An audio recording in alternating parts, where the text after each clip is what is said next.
Hey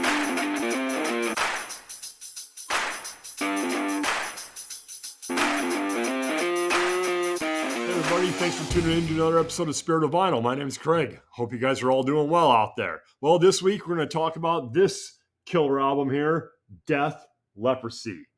This album's from 1988. This is a 2017 repress. This album is probably one of the first death metal albums of all time. This repress is done really well. It came with all this cool stuff on the inside. Has this cool book, like 4-page booklet. It's got pictures of the band on the front and the back. And then it opens up on the inside like so. I know this is hard to see sometimes. So there's the inside. That's lyrics, and it's got pictures of the band. It's pretty cool. It's done really well. The record itself is a nice, heavy 180 gram record. There's your B-side label on there. The A-side label is basically the same picture, but a different color. What can you say about this album? I'm not sure what to say about this album, honestly. The reason I picked up this album was because I belong to a Facebook group, and it was where people just post pictures of what they're listening to or whatever. And it's called Metal on Vinyl, and a lot of people were posting pictures of this album and talking about how great it was, and I'd never heard it before. I just picked this up like within the last year.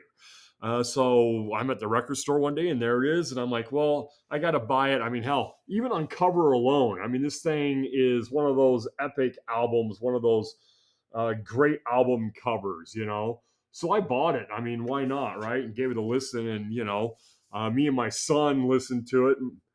And we both kind of fell in love with this band, even though, it's 35, 40 years later.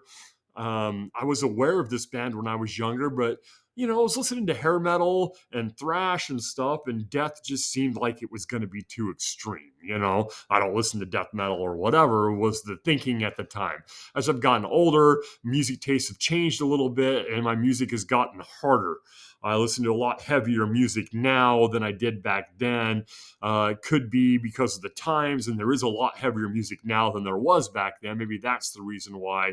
Maybe my tastes have changed, which obviously they have. But I didn't know anything about the band Death at all, really, when I picked this record up. I picked this up, like I said, because I was seeing it posted and people ranting and raving about how great it was. And when I bought it and played it, I got to say they were all right. I mean, this is early, heavy. It sounds kind of like what Slayer was doing in the 80s, that kind of distorted sound, that heavy growling vocals, and the riffs are just deep and fast, and it's really heavy for its time, especially. I mean, maybe not so as much now, music you listen to now, but this is the early stuff. I mean, ultimately, they give Death and Chuck the credit for inventing death metal, even though Chuck says in interviews, or said in interviews in the past, because Chuck is no longer with us, that Death is just a metal band. They're not a death metal band. They didn't plan on creating death metal. That wasn't what they were doing. They were just playing what they liked, and they wanted to play heavier and faster than the other stuff that they were hearing. So that's why they did that. And then, this cover's epic. And I looked it up. The guy who did this cover is the same guy who did things like Peace Sells and the No More Mr. Nice Guy single, and multiple, the Violence Eternal Nightmare cover, which is another one of those epic covers.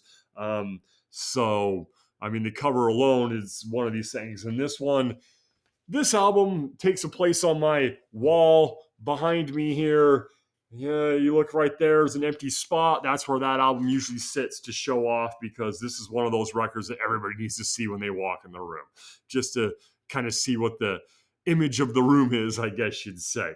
But I think it's great. You got to kind of be in the mood for it, for me anyway, to listen to something, because it's pretty much, It's really heavy from start to finish. I mean, it starts off with Leprosy. The song Leprosy on side one is fucking killer. It's a great way to start a record. And then when you flip over to side two, Pull the Plug starts side two, and that song is tremendously good.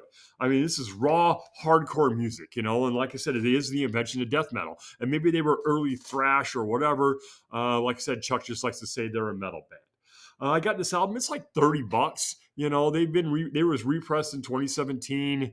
That's what this is a 2017 repress, and I think they repressed pretty much the whole catalog and then a whole bunch of outtakes, because every time I go to the record store, there's all kinds of death albums in there. This album for me, for the spirit of vinyl, what it's done for me is introduced me to death. And now we have copies of Spiritual Healing, and I'm looking forward to the Black Friday record store day. They are going to be releasing individual thought patterns on there. So I'm going to go pick that up. I was looking at the list this year, and there's not much there. I think I'm going to get the Skid Row B-Sides album, and I'm definitely going to pick up Death individual thought patterns. And I'll pick up more. Like I said, we got Spiritual Healing in the house. My kid became a fan. He started buying it himself, going out and buying his own. I've talked my 17-year-old into buying vinyl records, which is odd for a 17 going on 18-year-old to be spending money on vinyl, but it's a hobby he's kind of gotten from me over the last couple of years. And he's went out and bought some Death albums himself because he really likes this band a lot. I mean, he's a fan. So, of course, my son is also a fan of other death metal type bands like Cannibal Corpse and Mayhem and stuff like that. So, it's inspired him to do that and to get into that hardcore music and be looking back and buying records and things like that. So that's what things like this do, And this album, like I said, I bought it basically on word of mouth from other people, even though it was from 1988 and I'd never listened to it before. And I love it. I think it's great. It's good, hard, heavy music, and I really enjoy when you're in that mood and you just want something that's going to be dark. Pick this up and play this. So I would recommend it. Musically, were they the best musicians? Probably not. Was Chuck the best guitar player? Well, this isn't really that style of music. It's not about guitar solos or whatever. It's more about riffs and driving beats and bass lines and growling vocals. And that's what they did in a time frame where everything in the 80s was about good-looking guys and guitar solos and blonde lead singers and brunette guitar players and epic licks and all of this stuff. Death was out here trying to make Black Sabbath even darker and heavier sounding and faster, mixing Sabbath with bands like Metallica or Megadeth or whatever, and coming up with this style of music. They were doing something that was definitely not mainstream. So I always liked that underground sound anyway. So yeah, they may not have been the best musicians, but what they put together was epic. And Chuck with Death has had a lot of different people in and out of the band throughout the time frame of them, all the way up until the end when Chuck died in, I think it was 2001.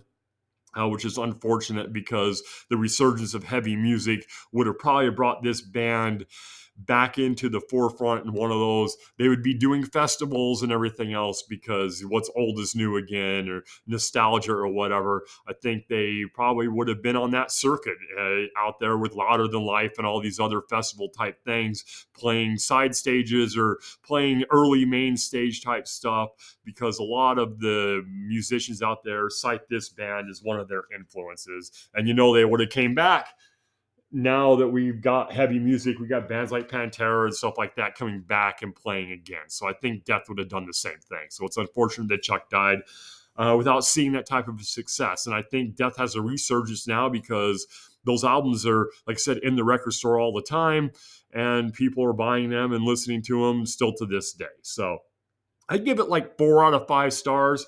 And for $30, you can't go wrong. Go pick it up. You'll be able to find this repress. Like I said, I looked it up on Discogs. It's $25-$30. I think that's about what I gave for it. Whatever new record prices are in your local area, because I bought it at my local record store. So I probably gave, $25-$30 for it. So, all right. Well, like I said, listen to some Death. Enjoy yourself. Have a good time. And we'll talk to you guys later.